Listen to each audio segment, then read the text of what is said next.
Hello, and welcome to a very special Yankee edition of Political Throwdown. Yeehaw! In today's episode, every single Democratic candidate will have a chance to win your heart and score some points as we cast this exciting and somewhat terrifying Political Throwdown extravaganza.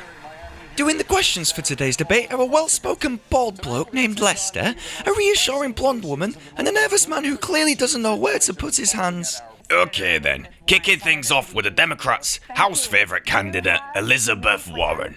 Free college, free childcare, government health care, cancellation of student debt, new taxes, new regulations, the breakup of major corporations. The reassuring blonde woman here doing a fantastic job at kissing Warren's ass under the guise of asking an actual question. We're gonna give Warren a point just for that. Risky to the economy. So I think of it this way. Who is this economy really working for? It's doing great.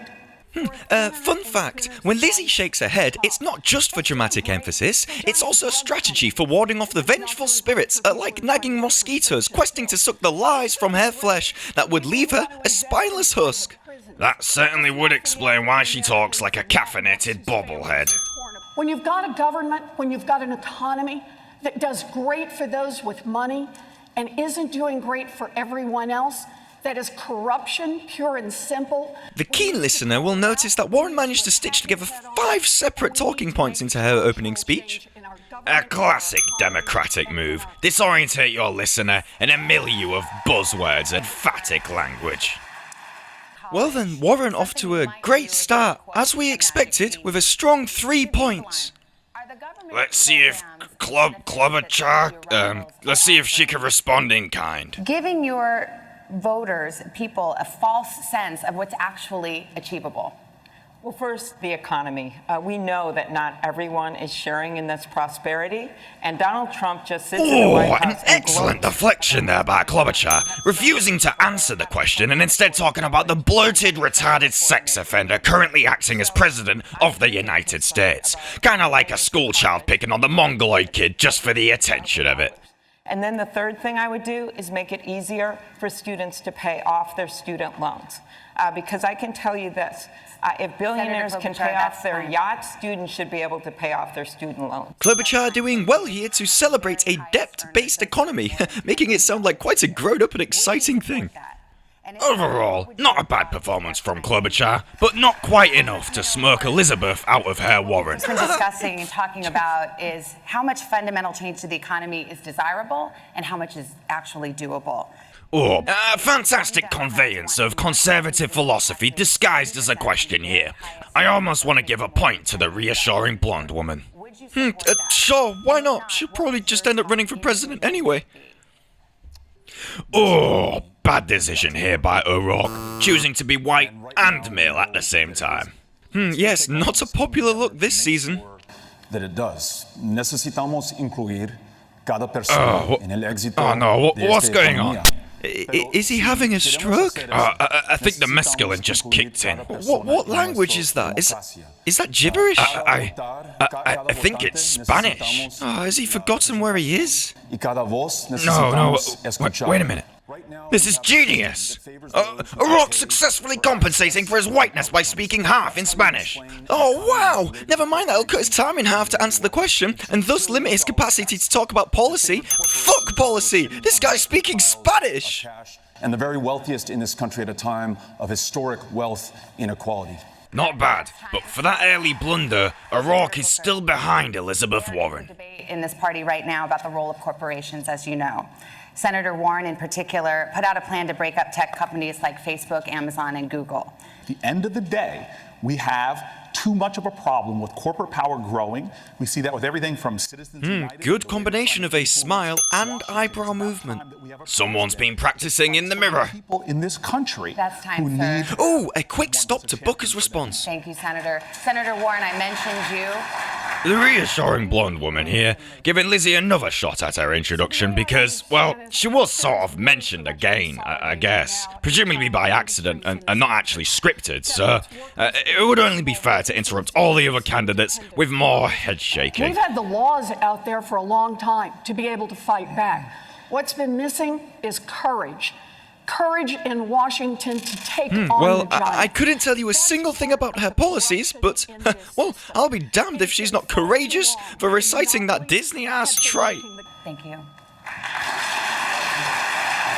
Secretary Castro, the next question is for you. Democrats have been talking about the pay gap for decades. What would you do to ensure that women are paid fairly in this country? An interesting question here from Lester. Similarly, people have been talking about ass rape since the Roman times, and probably before, but that doesn't make it a legitimate talking point for the presidential debate. And to see a mom work very, very hard and know that moms across this country are getting paid less simply because they're women. It's nice to see Castro using an emotive lie here, saying whatever he can to appeal to whoever will listen.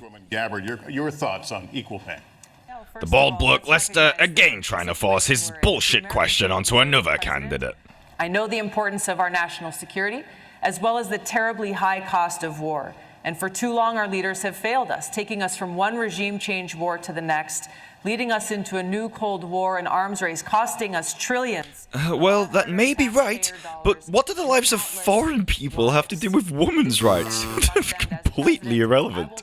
Things like healthcare, a green economy, good paying jobs, protecting our environment, and so much more. Why is no one clapping? Evidently, Gabbard forgot to hire some audience members to clap and woot for her. In the United States, but it's also one of the cities in the country with the greatest gap between the wealthy and the poor. How would you address income inequality? Well, we've been addressing income inequality in New York. That's right, they have been dressing income equality. Indeed.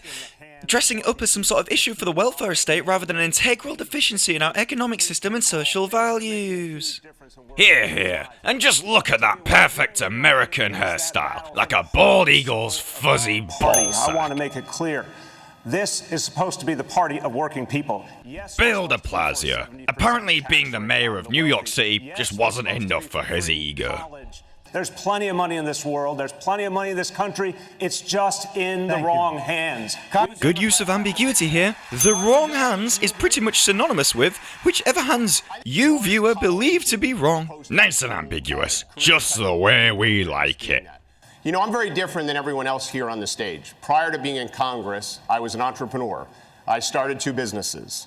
I created thousands of jobs. A classic tactic here from Congressman Giuliani, shamelessly boasting about his past. 5,000 of them I supported. The Obama administration gave me an award for lending to disadvantaged communities. Oh, what a great reference to Barack Obama there, the only president in recent history capable of slaughtering and torturing thousands of civilians abroad while still maintaining good PR. A long-term strategy to make sure this country is competitive, and we're creating jobs everywhere. Governor Inslee, how would you address income inequality? Well, I'm a little bit country. It is not right that the CEO of McDonald's makes 2,100 times more than the people slinging hash at McDonald's. Quite a controversial stance here from Governor Inslee.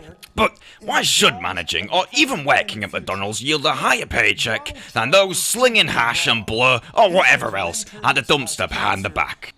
Indeed, a bold stance on drug legalization. Carpenters, IBW's members, machinists, we're doing it in my state today. Wow, very bold, very radical. We're gonna give him some points for that. Yes, hash is an integral part of carpentry and mechanics. He's not wrong there. General Motors got a tax cut. General Motors got a bailout. And then they have the audacity to move a new car that they're gonna produce to Mexico. I've had family members that have to unbolt a machine from the factory floor, put it in a box, and ship it to China.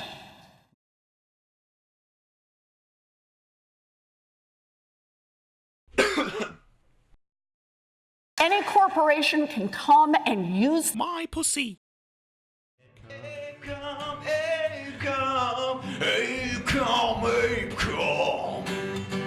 Motherfucking income.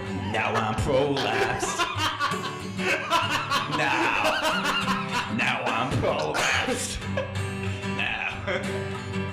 Doing a Bill Coggin voice. Gonna drink some Acorn tonight.